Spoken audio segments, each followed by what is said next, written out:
Bismillahirrahmanirrahim. Assalamualaikum warahmatullahi wabarakatuh.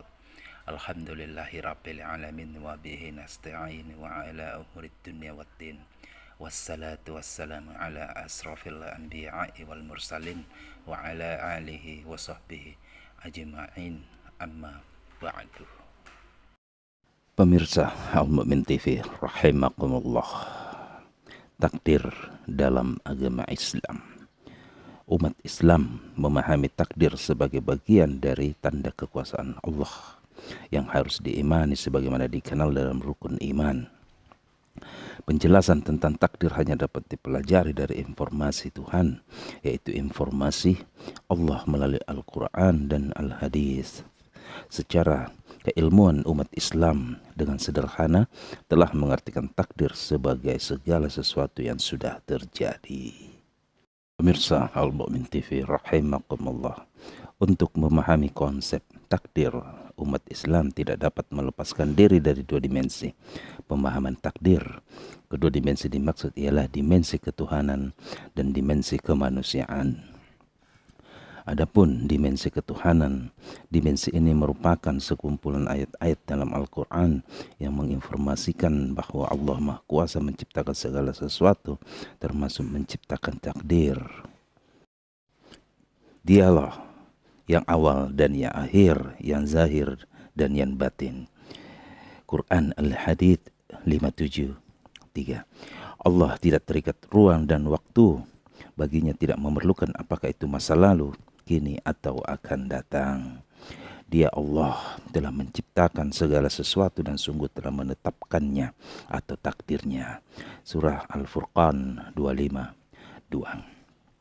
Apakah kamu tidak tahu bahwa Allah mengetahui segala sesuatu yang ada di langit dan di bumi? Sesungguhnya itu semua telah ada dalam kitab.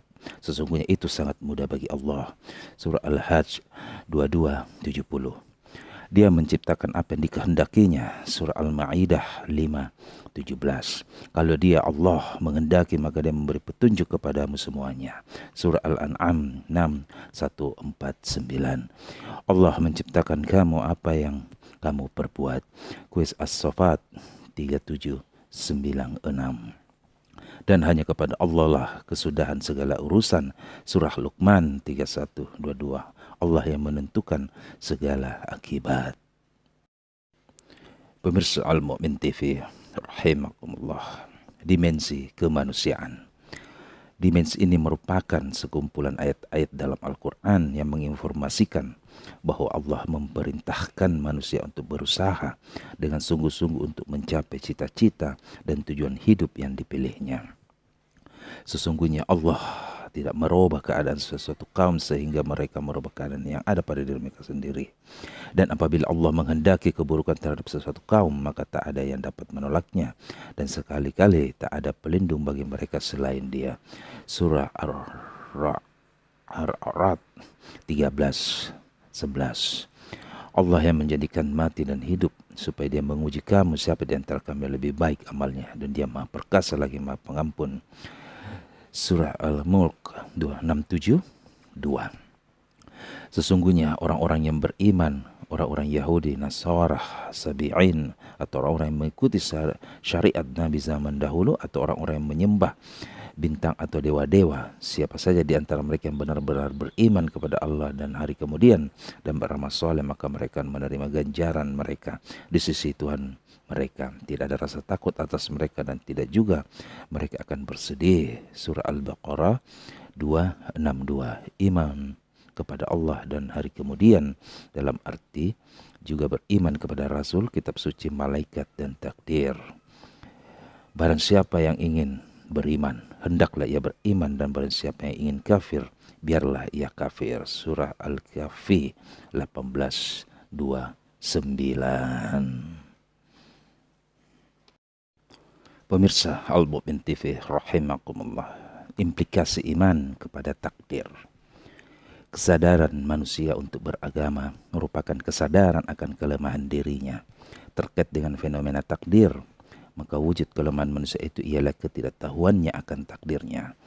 Manusia tidak tahu apa yang sebenarnya akan terjadi. Kemampuan berpikirnya memang dapat membawa dirinya kepada perhitungan proyeksi, dan perencanaan yang canggih. Namun setelah diusahakan, realisasinya tidak selalu sesuai dengan keinginannya. Manusia hanya tahu takdirnya setelah terjadi. Pemirsa Al-Mu'min TV rahimakumullah. Oleh sebab itu, sekiranya manusia menginginkan perubahan kondisi dalam menjalani hidup di dunia ini, diperintah oleh Allah untuk berusaha dan berdoa untuk merubahnya. Usaha perubahan yang dilakukan oleh manusia itu, kalau berhasil seperti yang diinginkannya, maka Allah melarangnya untuk menepuk dada sebagai hasil karyanya sendiri. Bahkan sekiranya usahanya itu dinilainya gagal dan bahkan manusia itu sendiri bermuram durja, menganggap dirinya sumber kegagalan, maka Allah juga menganggap hal itu sebagai kesombongan yang dilarang juga. Sebagaimana Allah berfirman di surah Al-Hadid 57:23. Pemirsa Al-Mu'min TV rahimakumullah. Jadi takdir ini dalam pengertian ada yang bisa kita hindari dengan jalan berusaha atau berikhtiar. Ada yang memang tidak bisa kita hindari seperti kematian. Pemirsa Al-Mu'min TV rahimakumullah, kita ilustrasikan pemirsa. Musim hujan ini saya naik motor mau pergi ke satu tempat. Dan sebagai langkah ikhtiar saya, yaitu selain berdoa, juga saya menyiapkan jas hujan. Nah, di perjalanan hujan, kalaupun saya sudah pakai jas hujan sebagai langkah usaha atau ikhtiar saya, tapi tetap juga basah, itulah takdir saya. Cuma di sini saya tidak sampai basah kuyup. Yang penting saya sudah berusaha untuk tidak sampai basah kuyup. Begitu juga dengan fase pandemi saat ini. Selain kita berdoa, kita juga berikhtiar dengan langkah mematuhi protokol kesehatan, minum vitamin atau herbal dan lain-lain sebagainya. Ini sebagai langkah atau setidak-tidaknya menjaga kita dari pandemi yang saat ini kita alami. Pemirsa Al-Mu'min TV rahimakumullah. Jadi maaf pemirsa, bukan berarti takdir ini tidak bisa dihindari. Juga kita tidak bisa katakan kalau tidak kena takdir, karena salah satu takdir manusia adalah mati. Walau sudah berusaha atau ikhtiar, seumpama dirawat di rumah sakit, berobat dan lain-lain sebagainya, hanya bersifat sementara, tapi ketentuan Allah sudah jelas atau sudah ditetapkan. Jika ajal atau umurnya sudah sampai di situ, maka itulah takdirnya. Pemirsa Al-Mu'min TV rahimakumullah. Pemirsa Al-Mu'min TV rahimakumullah. Jadi kesimpulannya, karena manusia itu lemah atau antara lain tidak tahu akan takdirnya, maka diwajibkan untuk berusaha secara bersungguh-sungguh untuk mencapai tujuan hidupnya, yaitu beribadah kepada Allah. Dalam menjalani hidupnya, manusia diberikan pegangan hidup berupa wahyu Allah, yaitu Al-Quran dan Al-Hadith, untuk ditaati. Baik pemirsa Al-Mu'min TV, sampai di sini perjumpaan kita. Semoga kita menjadi hamba-hamba Allah yang selalu berikhtiar, berusaha untuk mencapai cita-cita kita, insya Allah. Dan mudah-mudahan kita selalu diberi keselamatan untuk kehidupan kita selanjutnya, dan mudah-mudahan dosa-dosa kita diampuni oleh Allah Subhanahu wa Ta'ala. Demikian pemirsa Al-Mu'min TV, semoga bermanfaat, khususnya pribadi saya. Lebih dan kurangnya mohon dimaafkan. Saya akhiri, wabillahi taufik wal hidayah. Wassalamualaikum warahmatullahi wabarakatuh.